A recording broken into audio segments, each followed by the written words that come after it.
Salut tout le monde, bienvenue dans Ma vie en mieux en 3 minutes, l'émission qui rend votre vie meilleure grâce aux techniques de productivité et de développement personnel en 3 minutes bien sûr. Aujourd'hui, on va parler de votre sommeil. Bien dormir, c'est essentiel pour la productivité. Le plus important étant la durée d'une nuit de sommeil, il devient intéressant d'étudier nos heures de coucher et de lever. Et sur cette question, votre smartphone peut devenir votre ami ou votre ennemi. Avant de continuer, assurez-vous de vous abonner à ma chaîne et d'activer les notifications pour recevoir les prochaines vidéos que je crée rien que pour vous. Allez, c'est parti!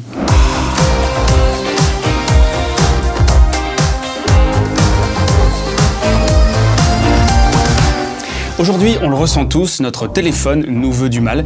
C'est vrai, on a tous du mal à décrocher, il faut bien l'avouer. Écoutez cette statistique, 40% des 18-35 ans dorment avec leur téléphone allumé. Et d'entre eux, un tiers répondent aux emails ou aux SMS en pleine nuit. Avant de se coucher, le smartphone nous retient en passant d'une application à une autre. Et puis il y a cette fameuse lumière bleue qui est émise par l'écran, on la connaît bien, qui ordonne la sécrétion de l'hormone du réveil. C'est tout l'inverse. Or, à partir d'une certaine heure, nous avons besoin d'un rituel, avec le moins de stimuli possible.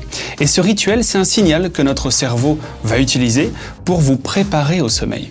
Alors pour éviter d'être dérangé la nuit, beaucoup mettent le mode vibreur ou le mode silencieux, mais ça reste assez intrusif et ça peut vous réveiller. Heureusement, même s'il y a des applis spécifiques bien sûr qui existent, les dernières versions de nos téléphones nous permettent de penser un peu plus à notre sommeil. Alors, je vais parler de l'iPhone parce que je le connais bien et je suis possesseur d'iPhone, mais c'est valable aussi bien sûr sur Android.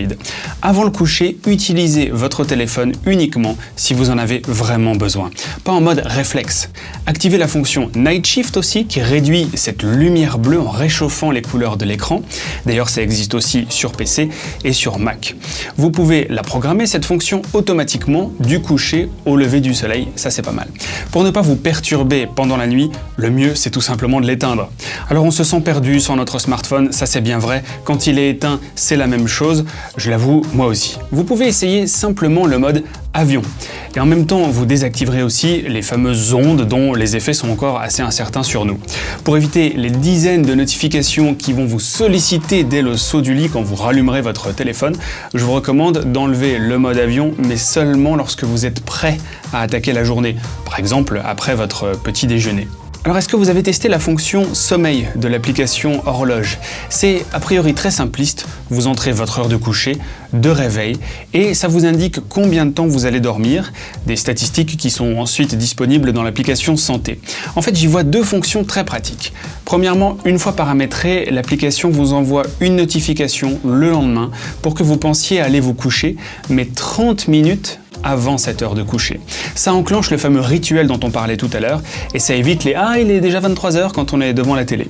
Oui, on a tous connu ça. Et puis, je n'ai jamais été fan des alarmes de réveil en général, pas plus sur l'iPhone d'ailleurs, mais la fonction sommeil est arrivée avec des sons plutôt agréables pour sortir du lit et j'aime particulièrement, ça c'est juste pour vous partager ce que j'utilise, les oiseaux de la jungle.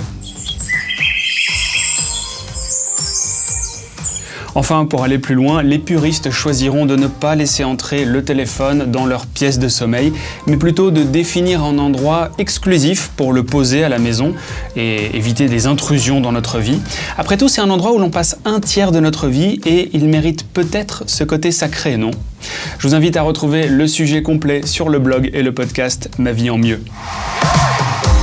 Allez, dites-moi dans les commentaires ce que vous en pensez, vous, si vous avez trouvé ce concept intéressant et que vous voulez plus de vidéos comme celle-ci, c'est très simple. Mettez un petit pouce bleu, faites-le tout de suite, ça m'aide vraiment et ça me fait aussi plaisir bien sûr.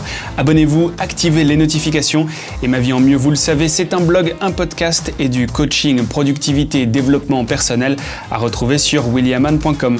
Je vous dis à très vite pour un prochain épisode de l'émission qui rend votre vie meilleure grâce aux techniques de productivité et de développement personnel, ça s'appelle Ma vie en mieux. Ciao!